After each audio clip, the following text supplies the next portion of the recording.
Hello and welcome back to Perspectives. On today's show, we have our usual roundup of the big stories around the world relevant to the Sikh community. And in the US, as the anti-transnational repression bill SB 509 moves forward, there's a very predictable reaction from Hindutva, as their usual mouthpieces go into overdrive to try to bring it down. In the UK, the Starmer government falls foul yet again of the British Sikh community with its ongoing silence over the recent outrageous racist rape of a Sikh woman and other hate crimes. And of course, Jagtar Singh Johal's brother is in the news as well. It seems now he's being targeted by the British state for harassment. Does the British government really hate its Sikh population this much, or does it have something to hide? Well, an October court case may well reveal all. All this and more on today's show, but joining me as always is our very own correspondent in Canada, James Cousineau. Good morning, James.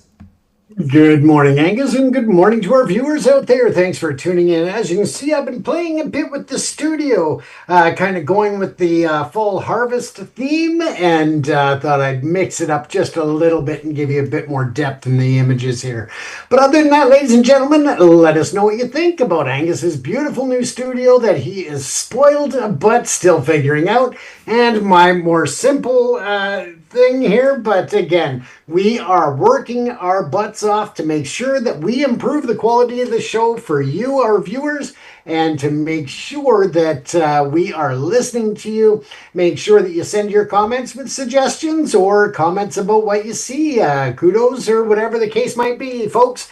Don't forget to also stick around to the end of the show to see what comments made the grade on this episode of Perspectives. Back to you, Angus. Indeed, looking great there, James. And James and I, of course, together, as always, will be bringing you our perspectives on the daily news affecting the Sikh community across the world. And indeed, at the end of the show, do stay tuned because we'll take a look through loads of your great comments which have been pouring beneath the video. So thank you, as always, for those. Right, James, what are you going to start us off with this morning? Well, we are going to take a look at some of the big stories happening around the world, and although you may see a story or two pop up on our graphic here, I'm not going to cover them all because there's a few that Angus will be covering as well, but this will be fed onto our Substack later, so make sure you do check out our Substack, ladies and gentlemen. Now, tonight we're going to bring you a special report on critical issues shaping the Sikh world as we normally do, from the sacred grounds of Punjab to the halls of power in Washington, as well as the streets of the diaspora community. We're going to uncover the stories of faith, friction, and of course, fortitude. On the agenda, of course, New Delhi's controversial ban on the pilgrimage to Pakistan sparks a global outrage, even as cricket diplomacy continues. In the United Kingdom, a shocking hate crime that Angus, of course, will be touching on as well, that's galvanized the community into a defiant unity. We'll also be taking a look into situations in the United States, more pressure being put on India when it comes to the attempted assassination or the assassination planning of Mr. Panoon. And finally, we will take a look at some good news coming out of Australia. There is some change there and some cause for celebration, and we'll get to that at the end of our news coverage here. So let's just jump in here in Amritsar. Of course, the Indian government has ignited the firestorm by prohibiting the Sikh pilgrimage groups. And they are known as Jathas. They're traveling to Pakistan for the upcoming Parkash Gurpurb Guru Nanak Dev, one of the most sacred occasions in the Sikh calendar. Now, the decision has come, and it's coming from the Home Ministry that they are concerned about a prevailing security scenario. However, this is not really adding up when you look at the historical context of the pilgrimage and how many generations it has been happening for. However, there of course are tightening border restrictions and the heightened tensions following the recent terror attack, as well as the military standoff dubbed Operation Sindoor. Something that's not in our headlines tonight, but worth putting out on that particular subject as well, is that there seems to be a new partnership between Pakistan and a Middle Eastern country. We'll cover that tomorrow night, which could definitely basically shift the balance, but they are talking about it as a defensive measure, not as an offensive measure when it comes to India. So let's move on here. Of course, we know that there is a lot being said by a lot of different parties, and the disappointment in the ban is actually coming from the SGPC as well as the Pakistan SGPC. And other groups on all sides of the political spectrum are speaking up and having their having their voice. Now, the SGPC, of course, said that it's deeply disappointing, this action, which has hurt the religious sentiments of the Sikh community across Punjab's political landscape as well. Chief Minister Bhagwant Mann of the AAP, and he's basically just stating that it is it's going to do a lot more harm than it is going to do well or any good for the nation, and they are quite concerned. And other members of various communities are speaking out, not just from the Sikh community, but others as well, saying that this just does not make sense. Now, the pilgrimage ban was announced almost concurrently with the staging of a high-profile Asia Cup cricket match between India and Pakistan in Dubai. Now, this has led to accusations of blatant double standards. If cricket matches with Pakistan can take place, then why are Sikh devotees being stopped from visiting the Kartarpur Sahib and the Nankana Sahib? And that was again from Chief Minister Mann. He's questioning them at a press conference, and he's also accusing the central government of prioritizing sport over faith. This feeling is resonating deeply within the diaspora, with one devotee from Germany saying that it's deeply disheartening that India can play cricket with Pakistan, yet denies Sikhs the opportunity to visit religious shrines. Again, just real context of differences there. And they also have brought up the amazing work that was done on the Pakistan side to restore and to make safe some of the gurdwaras that were damaged in the recent inundation of rainwaters and flooding, as well as the systematic flooding through the release of water from dams, which has been called basically a water war, essentially. And it did not only damage, of course, facilities and the farms as well as other land within Punjab, but also in Pakistan and other communities as well. Now, the Pakistani authorities have explicitly stated that they are ready to welcome the pilgrims. They are more than happy to bring forward any type of assistance that they can, and they passed a formal resolution condemning India's ban, calling it a blatant violation of religious freedom.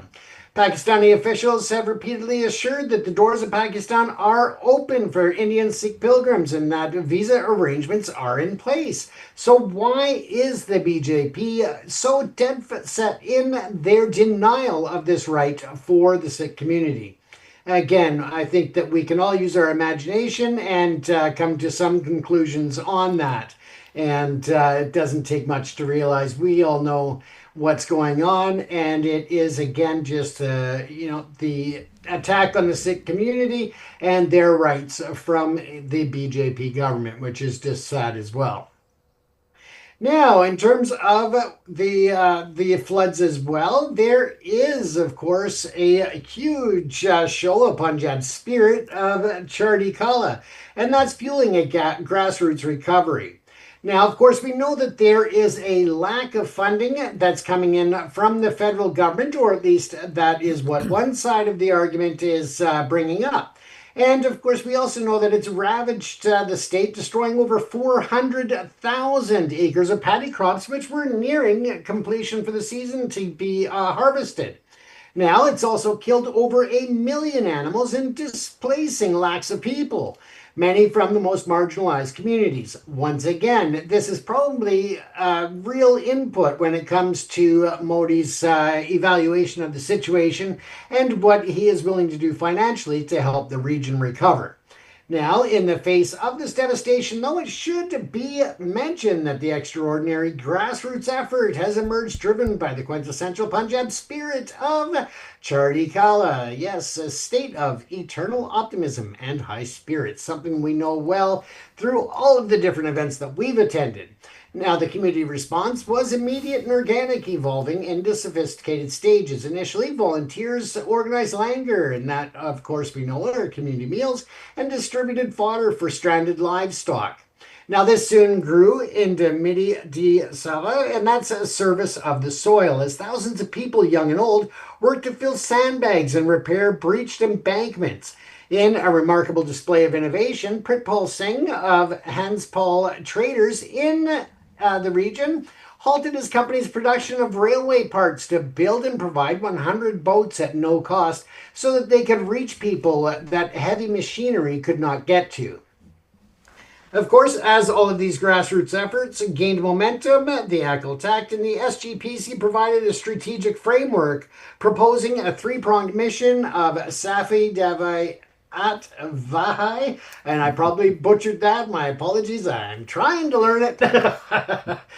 But that's cleanliness, medication, and crop sowing to guide long-term recovery, ladies and gentlemen. So again, I'll skip through to the next story here. We did put together a lot more information here that you can find on our Substack. But again, in the interest of time, I wanted to get through just touching on some of the various stories that were, of course, making the news. Now, in terms of other stories that we have brought up, there is more more pressure being put on India when it comes to Vikash Yadav in a foiled assassination of the Sikh activist Mr. Panun in the United States. Now, the Department of Justice in the United States had previously been looking to work with the government of India, and which they still are. Don't get me wrong, and they actually have complimented India on how they've been cooperating. However, the formal charges and the moving forward of the different investigative situations, it creates more of an urgency now. They've expanded the charges and unsealed more of the indictment, which is a second superseding indictment that's been unsealed in the Southern District of New York. And it names Vikash Yadav, the former officer in India's RAW, as the orchestrator of a murder for hire plot targeting Gurpatwant Singh Panun, a dual U.S. and Canadian citizen and a vocal advocate for independent Sikh state of Khalistan. So, of course, we know that, and the links to Nikhil Gupta, as well as other unnamed sources that have happened or that were involved. So, once again, the U.S. government is moving forward to try to put more pressure on India to get these other perpetrators that have been named and others unnamed back to or over to the U.S. to face charges. India does seem to be moving in favor of the United States in this matter, but we'll have to wait and see because we know how quickly the narrative can change. Now, we also know that just a few hours after Najjar was killed in Surrey, BC, Yadav has allegedly sent Gupta the clips of Najjar's bloody body, telling him that Najjar was also the target, and we have so many targets, which we've covered in the stories previously, Angus, and again, we'll have more of that in the report online.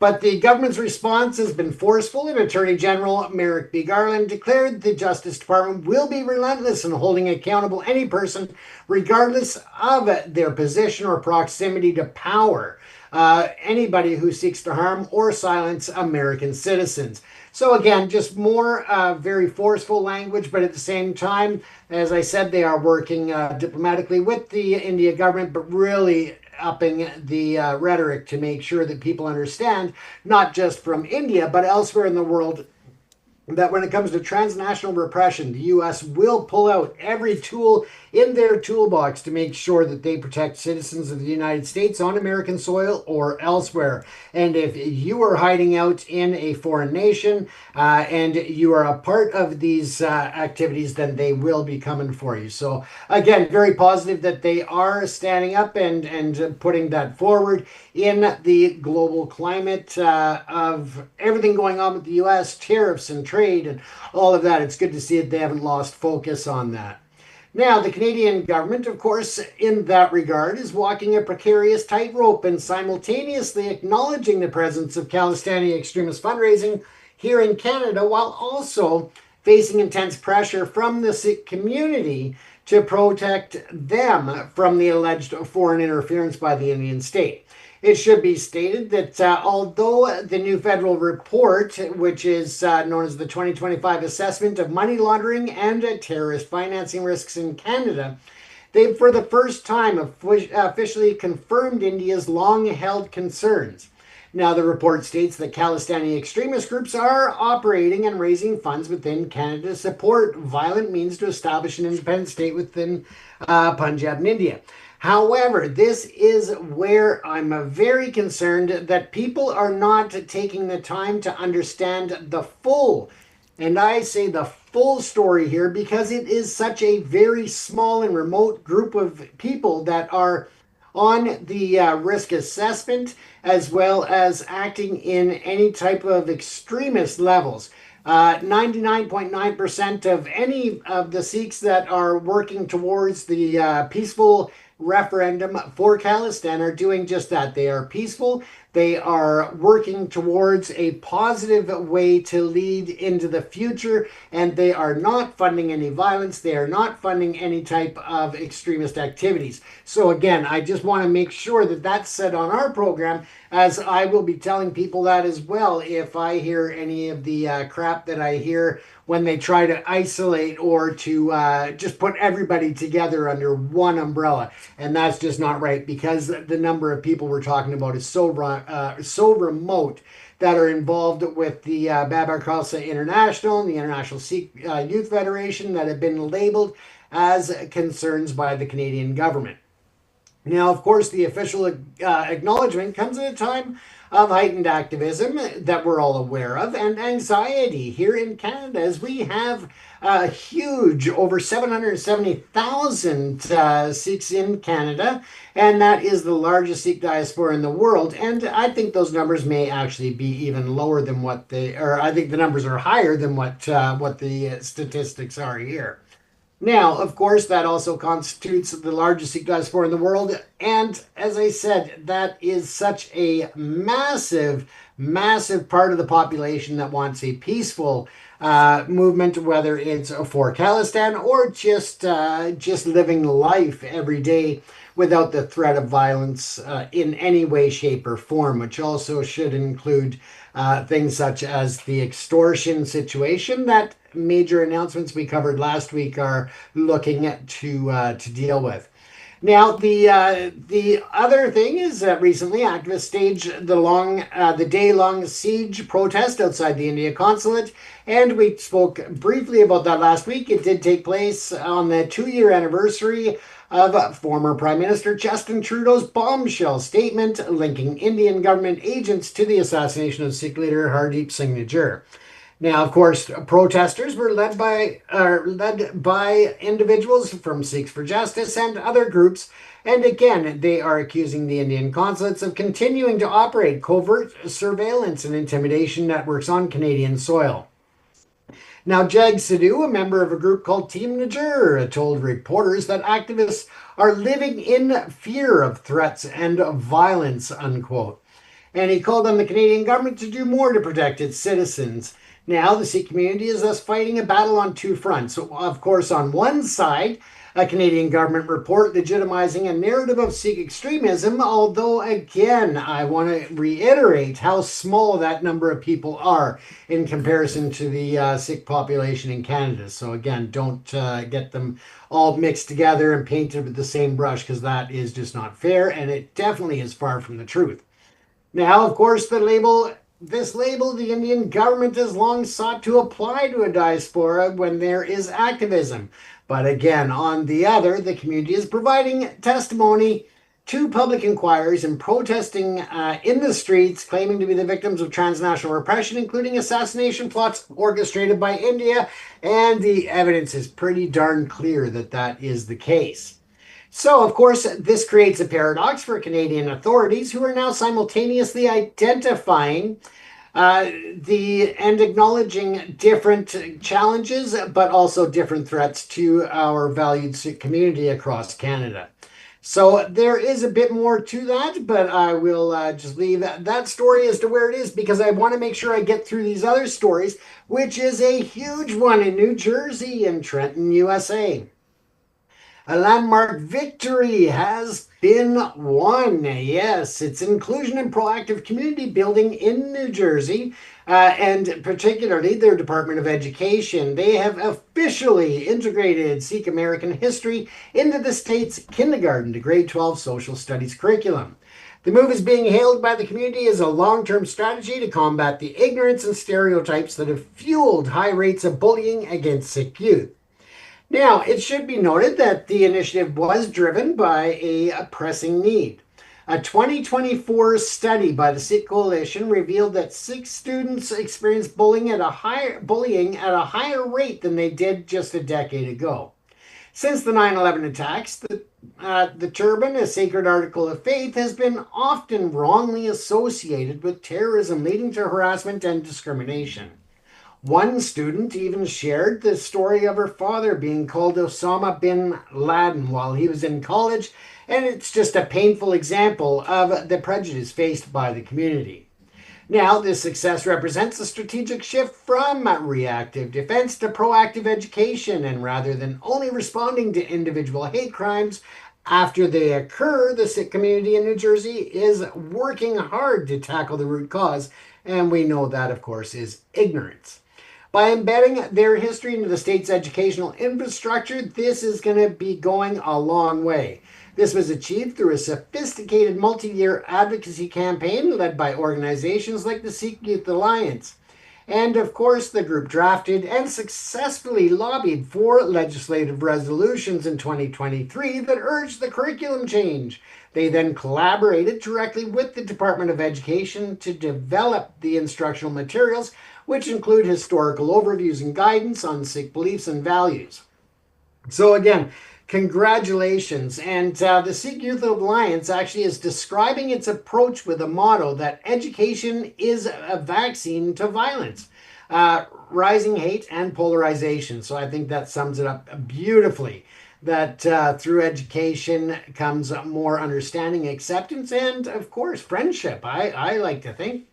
And closing off tonight's top stories, Australia. We are very familiar that they had banned the annual Nagar Kirtan there, and it is coming back October, I believe the 5th, they have reinstated. And that was through a lot of work by the Sydney Sikh community, and they are celebrating that cultural and civil rights victory after successfully overturning the police and the council's decision to cancel the event. Now, the religious street procession that has been a staple in the suburb of Glenwood for over 2 decades. And that is Glenwood in Australia, not in the US, so that you're clear on that. Now, the parade was originally scheduled for August the 24th, and it was abruptly blocked by the New South Wales Police Department, who cited potential safety issues, crowd control, and traffic impacts.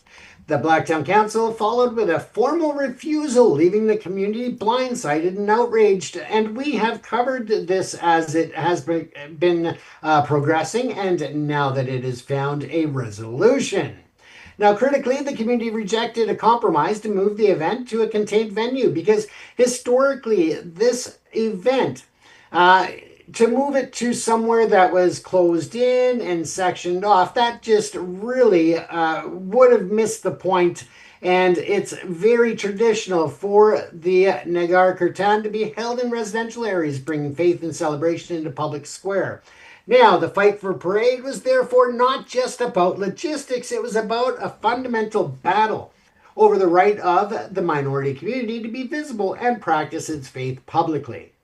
Following a strong community campaign and negotiations involving the Blacktown City Mayor, the council, and police, a decision was reversed. And in a statement last week confirming everything is set, the Blacktown City Council announced it had endorsed the application allowing the parade to proceed on a new date, which will be Sunday, October the 5th. It should be also noted that this approval comes with new safety conditions, including an updated traffic management plan and limiting the procession to 1 hour. So a bit of negotiation, a bit of give and take on both sides, but I'm excited to see that they were able to find a solution and to move this annual event forward. Now, the victory is a powerful affirmation of multiculturalism in action by successfully pushing back against an administrative decision that would have marginalized the public presence of the Sikh community in Sydney. It's reinforced the principle that cultural expression should be visible and it should be an integrated part of a shared public landscape, not something to be cordoned off. This one particularly is poignant as it comes at a time when landmark federal reports on Islamophobia recommended clarifying the Racial Discrimination Act. And this is to better protect religious minorities, noting that Sikhs are already recognized as a group under this protective legislation. So great news. I hope that everybody gets out in numbers and really celebrates the hard work of everyone involved to make this happen. It's better late than never, as I say. So there you have it, folks. A week of profound challenges and remarkable triumphs that we've been able to cover to start off a new week here on Perspectives. The remarkable triumphs for the global Sikh community, and we've seen faith tested at the Indo-Pak border with the spirit of Chardi Kala rising from the floodwaters of Punjab. We've witnessed also a community in the UK stand united against hate, and the wheels of justice in America are beginning to turn against those who would silence Sikh voices through violence. Also, just a reminder from there that the legislative victories in New Jersey to the reclaimed streets of Sydney, the message is clear, whether facing state-level politics, transnational threats, or local prejudice. The Sikh community continues to respond with resilience, unity, and an unwavering commitment to its values. The path forward is complex, but the spirit remains unbroken. Angus, thank you, everyone, for paying attention to the news, because with that, again, we create, much like the schools in New Jersey, more awareness, education, and hopefully tolerance, acceptance, and friendships along the way. Angus, back over to you. Indeed, James. Thanks for that. Yes, an interesting set of stories, and just a couple I want to pick up on. Of course, we've talked about the Kartarpur story, the Gurdwara, Guru Nanak Dev Ji's Gurdwara over the border in Pakistan. And again, we talked about this last week, and it's interesting how India have closed the border, not Pakistan. Pakistan is not preventing people crossing into its territory. India is preventing people from leaving its territory, which again, as I said last week, is the absolute perfect sign of an authoritarian regime. If you're trying to prevent people from leaving your own country, they have lost that freedom of movement, and that speaks volumes. But I think what is particularly interesting, what has since developed, as you brought out there, James, is that it's all right for the Pakistan cricket match to go ahead, isn't it? I mean, again, if you need any more proof, is that this is obviously nothing to do with security reasons, but cricket, which of course has become a bit of a national religion in India, of course it's a huge sport in India. Yeah, nothing's going to prevent the cricket going ahead. It's all very well for the fans and the team to cross over to Pakistan to play cricket, but not Sikhs to go on one of their most important pilgrimages of the year. So I think the proof there is in the pudding, as we say in English. The proof there is very clear. This is a very deliberate, targeted campaign to harass and make life difficult for the Punjabi Sikh population. So appalling, but again, no surprise to us here on the show. The other story that you covered there was the development of, again, this whole movement about fighting transnational oppression here in the West, and I'm going to talk about this shortly in my section. But I did hear overnight that even the Canadian government now, and literally this only came in a few hours ago, the Canadian government have actually made a statement, or some minister has made a statement specifically aimed at Ajit Doval, the security advisor in India, saying basically, we're watching you, we know what you're up to, and we are watching you. And I think it's interesting that quite often now, there's been a lot of silence from North America, the US and Canada particularly. There's been a lot of silence over recent weeks, maybe even the last 2 or 3 months, about the whole Gurpatwant Singh Panoon case, the Nikhil Gupta case, etc. And of course, it's very easy to let that sort of slip from the mind, and you sort of assume, well, from the silence, nothing's happening. There's an awful lot happening. Clearly, there is an awful lot going on behind the scenes. It's boring, drudgery, legal work, investigative work, research, collating evidence and data ready for legal cases. Now, during that time, it's boring for the public. There is no great announcement to be made. But those involved in this, those uncovering transnational repression, are working extremely hard and fast to put the case together. So we get these little snippets that are released through, public statements from the government, or whether it's the FBI or the RCMP or whatever. These statements are just made periodically saying, don't worry, we are on this case. And clearly there is a lot going on behind the scenes. So it will not surprise me if in the foreseeable future we start to see some big announcements. Canada, despite Mark Carney's stance clearly to try and shake hands with Narendra Modi, it doesn't matter what he thinks. Ultimately, the Canadian law enforcement machine is still looking at the case of Hardeep Singh Nijjar. They're not going to let that lie, particularly if they've got proof. Likewise, the FBI, the CIA behind it, all these agencies in the US are doing exactly the same. They've basically caught Nikhil Gupta and his team for the targeting Gurpatwant Singh Panoon. Plus, who knows what else they've managed to uncover as they start to pull apart those threads. So what I would say to the audience is, despite the silence, the law enforcement in North America is still very much on the case, and India probably are aware of this, and I'm probably a little bit nervous about what they might uncover, because clearly there are some threads that, if you pull hard enough, will lead all the way back to that Indian government. And then finally, the case of bullying. We have it's interesting you brought this one up. In the United States, for example, the Sikh coalition, this has been a big area for the Sikh coalition for their activities. Bullying is a problem, of course, in any schools, particularly if you are from an ethnic minority. And it is particularly worrying when we see this. And of course, there is this pendulum of politics whereby when things are stable in society, politics tend to be fairly mainstream, sort of towards the centre. It's slightly left, slightly right, but that's okay. The vast majority are taken care of by politics. The trouble is when one side goes to one extreme. So, for example, if we go extreme left, then the backlash moves the pendulum extreme right. And we're seeing this where we had, for example, the Democrat government in the US was I wouldn't say it was extreme left, but it did take politics quite a long way to the left, whether it was immigration or whatever. And that, of course, the backlash of that is to swing that pendulum equally, but perhaps even a little bit more to the right. And we now have Trump and the ICE raids and all these sorts of things. But these are a direct result of that pendulum having, well, as you look at me, it's probably that way. The pendulum swinging one way, so the backlash, the public demand action, so they swing it back the other way even stronger. But then, of course, that strong backlash then requires another even stronger backlash from the other side. And you can see how it escalates. This pendulum starts getting stronger to the left, stronger to the right. And we see this right across the world. It's a bit of a phenomenon, really, in politics. And this is why the majority of people need to be careful of this. We need to stop this pendulum swinging extreme left, extreme right. We need to bring that pendulum back to the middle and say, look, guys, let's calm down. Let's bring politics back to the mainstream, back a little bit more to the centre. Because this is how things, and we always talk about 1930s Germany, but this is how essentially this same pendulum is why 1930s Germany and the rise of Nazism occurred, because that pendulum swung all the way to that one side after, for example, it was the West's fault, ironically. It was the West punished Germany so much for the First World War, the 1918 war, that Germany was punished so much that politics then had that pendulum swing all that way out to Nazism, and that's basically what caused Nazism.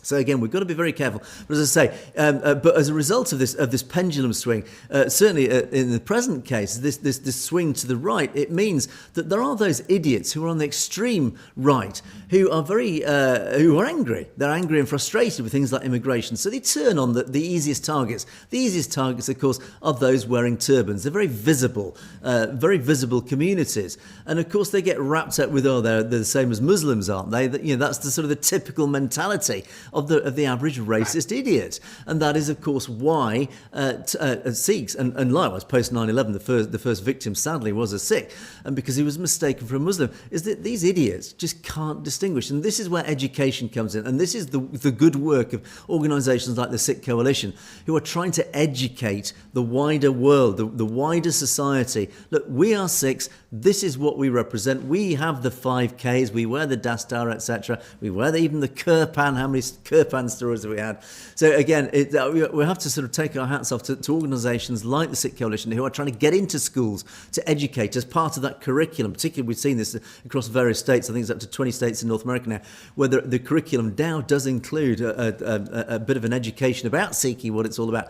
And these have, at a very low level, but a very powerful level, these do send out that education about what Sikhi is all about, who Sikhs are, and it does help as these youngsters grow up to understand a little bit more about what Sikhs represent. So there you go, James. That's my take. A set of interesting stories there. Absolutely. And, there's so much going on that it just never ends to keep us interested in finding new ways to report, because we just look and there's so many new avenues of information, but we want to make sure that we sort through the garbage to bring you the stuff that matters and to make sure that we vet it. So that we know that it's not just some algorithm, and we know how that works, don't we, Angus? Oh yes, we very much do. So, and let me move on now to my first story. And this is actually sort of linked really to what we've been talking about. SB 509. Again, we talked last week about the successful passage of SB 509 so far, but of course this bill, which is designed to help prevent transnational oppression, has, of course, unsurprisingly, had quite a predictable effect with the Indian forces of Hindutva and the RSS. Of course, they're fighting this. They hate the fact that the West is waking up to their nefarious ways and all their tentacles that they spread out. And of course, as I say, there's been a bit of a predictable reaction to this. And I've picked a particular article from Al Jazeera News. And Al Jazeera have covered this, as have many other outlets, but I quite like to dip into Al Jazeera. It's certainly on this topic. It is slightly impartial because Al Jazeera is based in the Middle East. It is essentially an Islamic. It has an Islamic context. It's based in Doha, an Islamic nation. So it does tend to be a little bit more objective, should we say, on areas that don't directly affect it, despite the fact that Muslims are indirectly affected by this bill and in a positive way. But ultimately, their coverage, I tend to find, is generally speaking quite impartial. And they've written an article about this, and they've done a lot of research, and they've interviewed various people across all the stakeholders, which does include Hindutva stakeholders in this. And so what they've said in their article, they've, of course, in the context of everything that's going on, the transnational oppression, they have stated that there are 250,000 Sikhs in California alone. I mean, that's huge. That's a huge diaspora, which is no wonder that SB 509 has been created in California, and they do represent 40% of the nation's Sikhs. So again, almost the majority of Sikhs are based in California. And of course, they've been there for a very long time. So they've had time to really integrate, embed, and of course, get involved in politics, which they have done most successfully. And the article continues. California, this is Ana Caballero. She's the senator who's actually fronted this bill. And she said, California cannot protect its most vulnerable communities if our officers don't even recognise the threat. The bill closes a critical gap in our public safety system, gives law enforcement the training they need to identify foreign interference when it happens in our neighbourhoods. So again, this is just a reminder, this bill is more about training. It's about training all these entities, these state entities, in how to deal with it, how to recognise it for what it is, and then how to deal with it. So it's an important part of that whole multilateral approach to dealing with transnational oppression.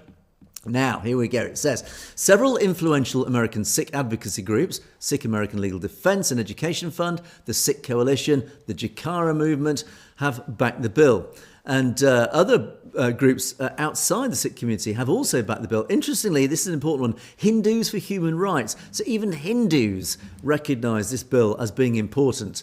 So Hindus for Human Rights, the Indian American Muslim Council, so of course other ethnic minorities representing this.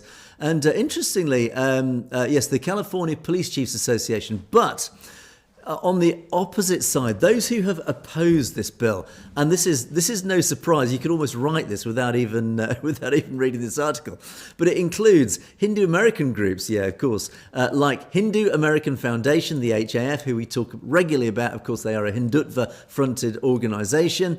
The Coalition of Hindus of North America, likewise a Hindutva organisation, a Hindutva mouthpiece, a Jewish group, interestingly, Bay Area Jewish Coalition, and I wonder if we did a bit of digging what that would uncover about that group.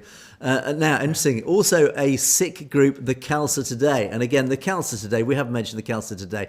Likewise, this is an organisation that is supposedly fronted by Sikhs, but you go on their website, it's vehemently anti-Khalistan, it's vehemently sort of pro-BJP, pro-Modi. Well, that is their prerogative. If indeed they are Sikhs, that's up to them, but it is their prerogative. But ultimately, it is very clear what their agenda is. Their agenda is anti-Khalistan, pro-Modi. So, but likewise, also opposing the bill is the Santa Clara Attorney's Office and the Riverside County Sheriff's Office, who also oppose the bill. I don't know why, and I'm trying to do a bit of digging, but I wonder if there are those in our audience who in California, if you've got any thoughts why you think that the Santa Clara Attorney's Office and the Riverside County Sheriff's Office might be against this bill. Do let me know your thoughts, because I'm curious why certain small bodies of law enforcement in California would be against it. Anyway, interesting, but unsurprisingly, it is the Hindutva organisations that are vehemently opposing this bill. What a surprise.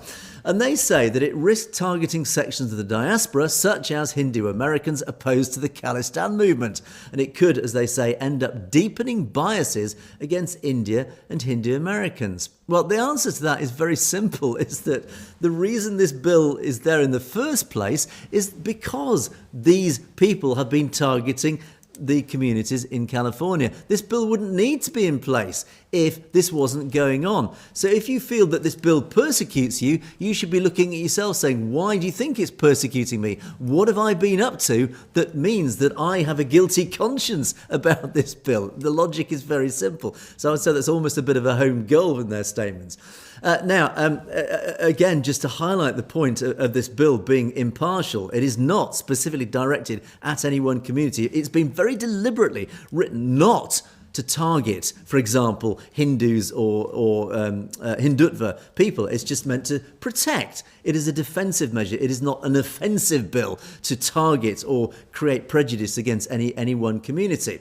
And to support that, a professor of anthropology at Stanford University, he said specifically, the bill addresses concerns around online trolling, surveillance and harassment of individuals based on their political beliefs or affiliations, often influenced by foreign governments or political movements. The bill does not name any specific country. It is a general framework to provide additional protection to immigrants and diaspora communities from harassment by foreign actors. So again, even an impartial professor has looked at this bill and said, it doesn't target anybody. It doesn't create prejudice against anyone or any one community. And I think, again, adding my own editorial to this, is if you feel a guilty conscience, if you feel this bill is targeting you, you need to look at yourself, because clearly you have a guilty conscience. In other words, you have been up to no good. And that is why this bill is targeted at you, if you feel it is targeted at you.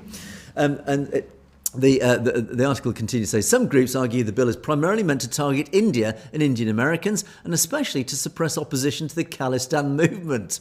And the MD, the managing director of the Hindu American Foundation, this Hindutva mouthpiece, has emerged as one of the bill's most vocal opponents. What a surprise.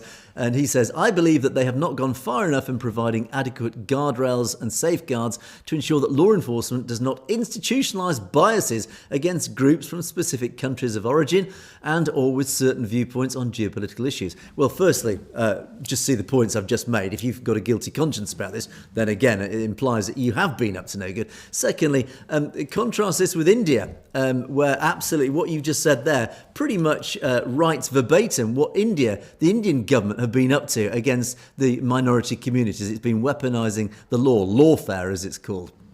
Now, unsurprisingly, I say that the Hindu American Foundation, which we do know is a Hindutva mouthpiece, has been on social media. They posted up again saying, it's very suspicious, this bill. It's primarily been put up to target people like us and target Hindus and turn prejudice against Hindus, which is absolute nonsense. And the Sikh coalition came back and quite brutally rebutted this and said, this is a lie.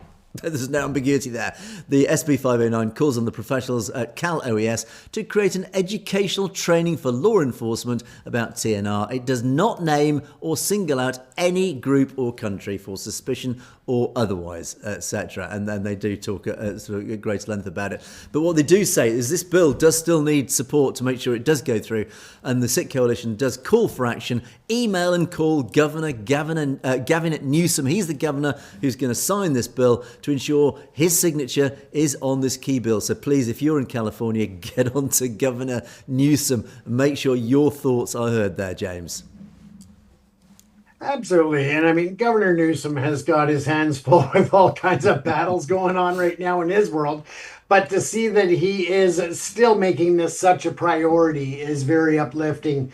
And of course, as you said, Angus, we knew that the Hindutva and other certain organizations were going to try to come out against it because it criminalizes a lot of activity that they use to sow discourse and anger, hatred, division, polarization. You can come up with a million different descriptors, but of course, that's what they do. And now that this bill is moving forward, it's going to hold them to account on a lot of their actions, Angus. Indeed it does. So again, if you're in California, get on there, get active. It's important we push this bill through. It's a really important bill. It will have a big effect. Right, time marching on. Running out of time already, James. God, we're always struggling against the clock, aren't we? I'm just going to move here to the UK. And we had this dreadful rape of this poor Sikh girl last week, was it the week before? And it was a hate crime. It was two racist thugs targeted this poor lady for this dreadful assault, and the real key story here afterwards, as part of the fallout of this dreadful crime, is that of course the Sikh community have been out there. Even the Sikh Federation have put out a reward of £10,000 for any information leading to the arrest of this second guy. One individual has been arrested, but there's a reward out there for £10,000 to try and track down the second perpetrator of this terrible crime. But what is interesting and pretty shocking is that after this crime, and the regular watchers remember this dreadful attack, the assault on two elderly taxi drivers in Birmingham, in the Midlands here in the UK. After each of these attacks, the Sikh community has actually gone to the government, in particular the Home Secretary, and said, these are hate crimes. They are unambiguous hate crimes. What have you got to say about it? Deafening silence. I mean, how often have I had to use that phrase, deafening silence, about the UK government, about dreadful crimes, hate crimes, unambiguous hate crimes against our Sikh community here in the UK? And the government just doesn't say anything. It doesn't react. Now, let's turn the tables and say that if this was a Muslim woman who'd been raped, I can guarantee the Home Secretary, even the Prime Minister, would have been straight on the news making statements about it. Dreadful hate crime, because it happens all the time. Every time that there is a serious hate crime against anybody in the Islamic community, yes, the government are there loud and clear, primarily because they know the Muslim community is a huge voting base for the Labour government. But maybe there are other reasons we don't know, other than that we do know that the Muslim community here in the UK has a very powerful lobbying power. But yeah, deafening silence. Why is the UK government once again silent about hate crimes against our Sikh community? And again, the Sikh community are getting pretty upset about this. And another area, which I'm just going to quickly, briefly touch on as well. Jagtar Singh Johal, still behind bars nearly 8 years later. Jagtar Singh Johal, his brother has been battling our useless former Foreign Secretary David Lammy, who's now been superseded by somebody else. I can't remember. There's another pointless individual's just been just taken over this role of Foreign Secretary, whose name I can't even recall because that's how insignificant they clearly are. Our foreign secretaries and in turn Keir Starmer, our Prime Minister, have done absolutely nothing about freeing Jagtar Singh Johal. And what's been happening is, again in India, 45th trial hearing and 46th trial hearing have passed at the end of last month. Once again, no witness was produced, etc., etc. It's the drill, same old story. I mean, we're up to 100 and something after 8 years, 100 and something court appearances, and still no proper trial has been brought to any conclusion, and therefore no actual sentencing or even verdict has been brought against Jagtar Singh Johal. So again, as a result, his brother has been fighting, Gurpreet has been fighting for years and lobbying the British government to do something about this. Now, this is what I find really concerning. Gurpreet has been fighting this, and every time that he's travelled outside the UK, he has been harassed and stopped by the border force when he's returned back into the UK. The Guardian actually has covered this story just a few days ago. They said that the brother of Jagtar Singh Johal, Gurpreet, has written to the Home Office to ask why is he being repeatedly stopped at the airport by British border police. Again, we've talked a lot about how British Sikhs, when they travel abroad and they come back to the UK, are being stopped under all sorts of legislation, but particularly anti-terror legislation, and taken aside. And they're allowed to be held for, I think it's at least 12 hours, it might even be 24 hours, without charge or anything, but being interrogated. And poor Jaggy's brother is suffering the same thing. He's done absolutely nothing wrong, this guy, other than he's been campaigning vociferously to try and free his brother. And yet every time he travels outside the UK, he's being held by the border police and taken aside and questioned. Why? Yeah. Now, a UK court hearing is due in a few weeks' time in which Jaggy's lawyers, including from the legal organisation Reprieve, will seek to discover why Jaggy was arrested in 2017 after a tip-off by British intelligence. And it will be held in closed session because it will involve the intelligence agencies. Gurpreet says he's been stopped 4 times in the last 2 years when he's returned to the UK from holiday. Neither the Home Office nor Police Scotland, he's a Scottish resident, Police Scotland have given him explanations that justify him being taken aside in front of his family. Jagtar's legal team is arguing that a member of the British intelligence services appears to be the individual described anonymously in a report a few years ago by the UK's investigatory powers, I can't even say this word, the IPCO, which sets out how MI5 and MI6, our intelligence services, passed information to foreign authorities about a British national who was then detained and tortured. Of course, we're talking about Jaggy. Now, a second possible explanation for Gurpreet's experience is that British police have generally increased their targeting of British Sikhs, probably in the wake of pressure from the Indian government. Yeah, go figure. The Home Office has refused an explanation for the stops, citing that the Data Protection Act, where complying with the right of access to the information on why he's being stopped, would be likely to prejudice the prevention of detection of crime. In addition, the Home Office claims the border police have a right to stop individuals in the national interest. Police Scotland referred the issue to the Home Office and said there had been no request from Police Scotland for him to be stopped. In other words, Police Scotland saying, well, it's not come from us, we've got no problem. Yet that's where he lives. So if he's been up to no good, or if there's a potential problem of his existence in British society, Police Scotland would certainly be on it. But Police Scotland said, well, we haven't got a problem with it. In other words, this has come from the British government in London. In other words, this has come from pressure from India, clearly. Or is there something else? Is the British government got something to hide? Are they worried about what Gurpreet's up to? Gurpreet is taking a case to court next month. He is taking the British government, and by extension, actually, the intelligence services, to court, saying somebody released information to their counterparts in India in 2017 that caused his brother to be arrested and then tortured. That is illegal. Under British law, to give information that then causes a British citizen to then be tortured breaks British law, breaks several British law. Apart from the fact it breaks the whole ethics and morality of democracy, it actually is a criminal offence. So this is what they're afraid of. This is what the British government are afraid of. The British government are afraid of being found out, of coming under pressure from India, working and colluding with India against British citizens of our own country within the Sikh community. That's what this is really about. And they're making life hard for Jaggy's brother. Every time he travels back into the UK, they're taking him aside. This is a desperate affront to his basic human rights as a British citizen. He is being targeted by the British state for simply trying to uphold the law, James. Absolutely, Angus, and I'll keep this brief just because we are running out of time, but I would also like to point out the fact that it's also against international law and the privacy laws that are under the UN, among other registered programs, agreements, and again, laws. that you cannot be sharing your nation or any other nation's personal information between one government to another without express consent.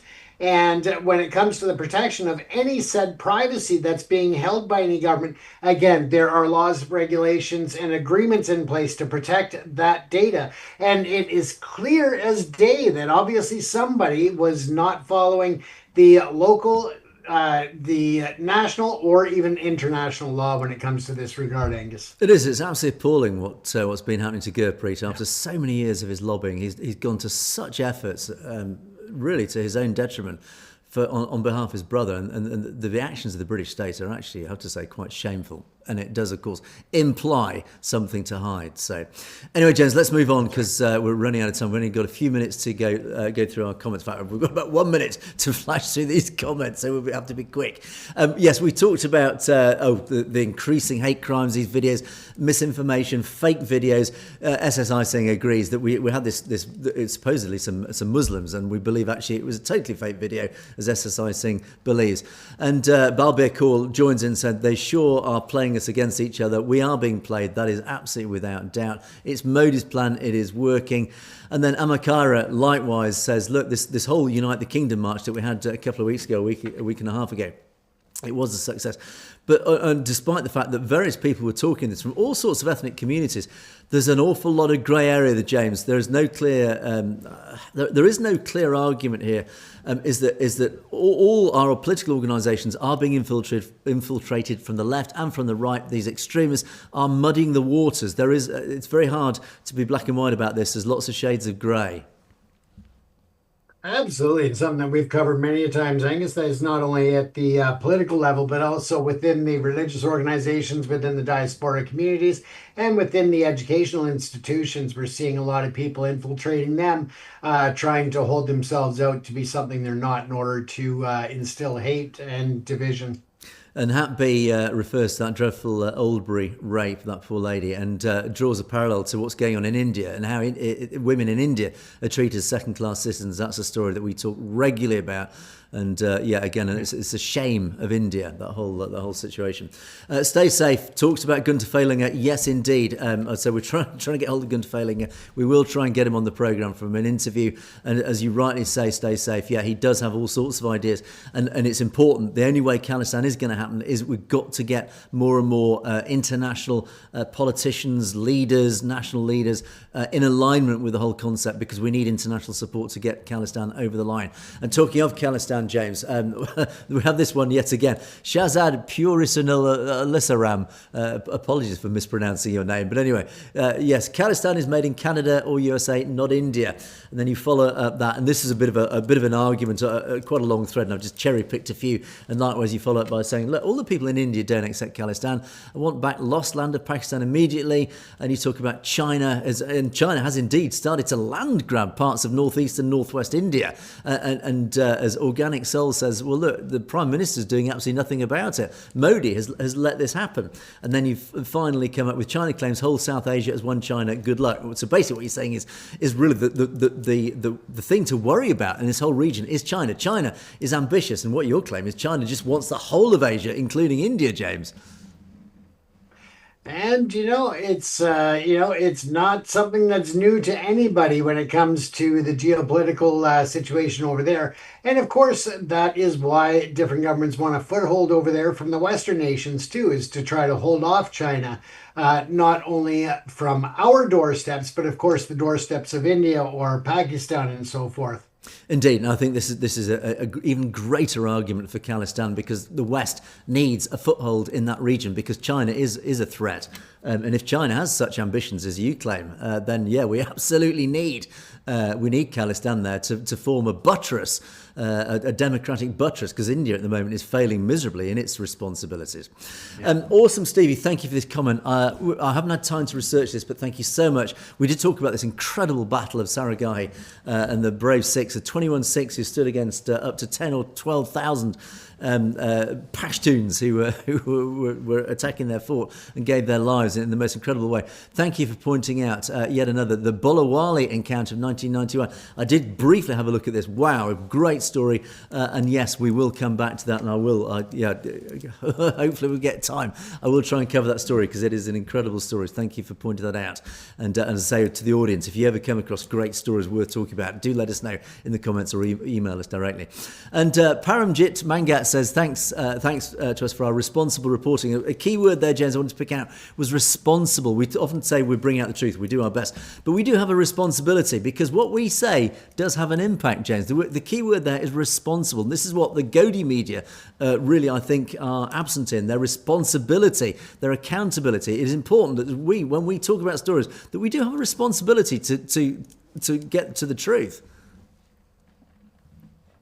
Absolutely, and something that I said earlier is that we try to sort through all the noise and the bots and everything else out there to try to make sure that we are bringing reliable and honest reporting to our viewers. So thank you for the comment. Indeed. And Sufty Muffin says, all listeners, please like and comment, please. Yes, can we reiterate that? It does help our algorithm. The more you comment, the more you like, etc. Even if it's just a hello or a good morning, because our final comment is from Ujakar Singh, who says, a very good morning, Angus and James, and a very good morning to you. Thank you for your comment. So yes, even just little comments just help us, but also it's nice to know that you guys are out there.